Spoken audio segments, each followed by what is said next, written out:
Hey everyone, Jake back here for my fourth vlog since starting volunteering at the Friendship Circle. I hope everyone had a nice Thanksgiving. Um, Today I'm going to talk a little bit about some of the stereotypes that individuals with special needs may face on a regular basis and how they are kind of oppressed because of these unfair stereotypes. Um, so the first stereotype I want to talk about is that people with special needs are different than fully human people. They're not fully human. Um, and this just isn't the case. I mean, this stereotype is crazy to me. Um, I've worked with children, teens, adults with special needs for a major portion of my life, and at the end of the day, they all want what every other human wants. They want love, they want friends, they want their family and friends to be healthy, they want to be successful. Everything I want, they want to. They're no different than me or you or anyone else. And to say they're not fully human is absolutely crazy to me because they have feelings, emotions, just like we do, and they want the same things we do. So they are certainly fully human, and people treat them differently because they feel like they're not capable, fully human, or capable of doing anything, and that's just not the case. People will judge them just because they have this special needs label, and they won't really get to know them before judging them. They just make these assumptions, and that's not fair. You really need to, you know, meet them and know them if you're gonna, make these assumptions. And the next one is next stereotype people with special needs have to deal with is that people with special needs are often seen as helpless, that they aren't capable of doing anything for themselves. Um, this is just not the case.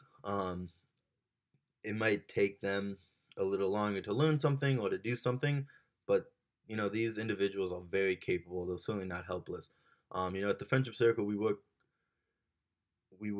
very hard to make sure these kids, learn life skills and learn what they need to know to be independent. And they may fail the first time, and what we try to do is not necessarily we don't do it for them, but we encourage them to keep trying, keep trying. And yeah, it might take them a few tries, but they're gonna get it. They're certainly not helpless. They're very capable of doing anything I'm capable of doing, you're capable of doing. Certainly not helpless. And people will, you know, treat them differently and not ask them to do things because they don't think they're capable when that just isn't the case. And then to go kind of the opposite way of what I was just talking about, people will say that a successful person with special needs must be superhuman, and that's just is crazy. A successful person with special needs is successful for the same reason that I'm successful, is because I put the work in. I didn't give up, and I learned from my mistakes. These individuals are just like any other human. They want to be successful, so they're gonna put the work in. They're gonna learn, and they're gonna do what they need to do. And to say that they're superhuman just because they're successful is crazy. I mean, these kids are and teens and adults are so capable of being successful, and it doesn't mean they're Superman or anything like that. Um, Next thing I'm going to talk about is that a person with special needs is an endless burden and can never be happy. Um, and to kind of talk about the endless burden part first, you know, I certainly don't look at any of these kids as a burden.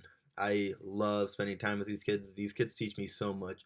And I spent a lot of time talking with, parents, and these parents would never change their kid for anything. They bring them so much joy. These kids are so happy and, nice and willing to learn and have fun. And though it's certainly not a burden, they just bring so much happiness to everyone's lives. And I don't see how you can say that's a burden. And then the next thing to say they can never be happy is the furthest thing from the truth. I mean, that's one thing I have learned so much um, about from working at the friendship circle is that there's no reason to be mad or unhappy, especially when you're able bodied. These kids and teens with special needs walk into the friendship circle with the biggest smiles on their faces, ready for the day, so happy just to be alive. and they are certainly happy. Their parents are happy, and they make everyone around them happy. So to say they can't be happy is the furthest thing from the truth, because I mean these kids are happier than I am. So that is a stereotype that needs to go away for sure, because I don't know how anyone can think that.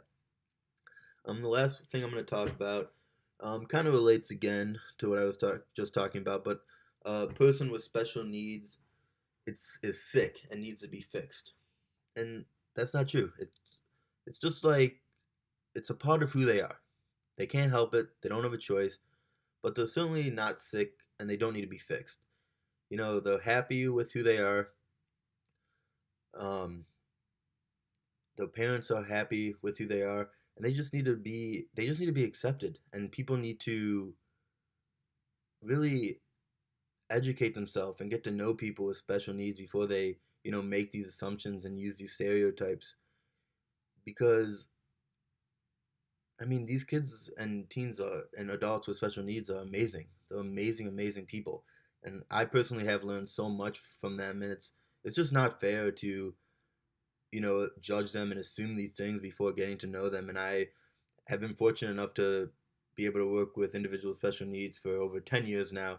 And I know for a fact that these stereotypes are just stereotypes. They're not true. But as a, community and as a society, we really need to work to we really need to not trust stereotypes. And we need to work on educating ourselves and getting to know people before we pass judgments. And I think that's a huge thing.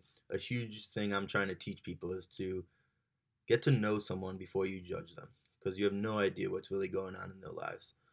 Um, so yeah, that's my vlog post for this week. Hope you guys enjoyed. I'll be posting another video shortly, so look out for that. Thanks.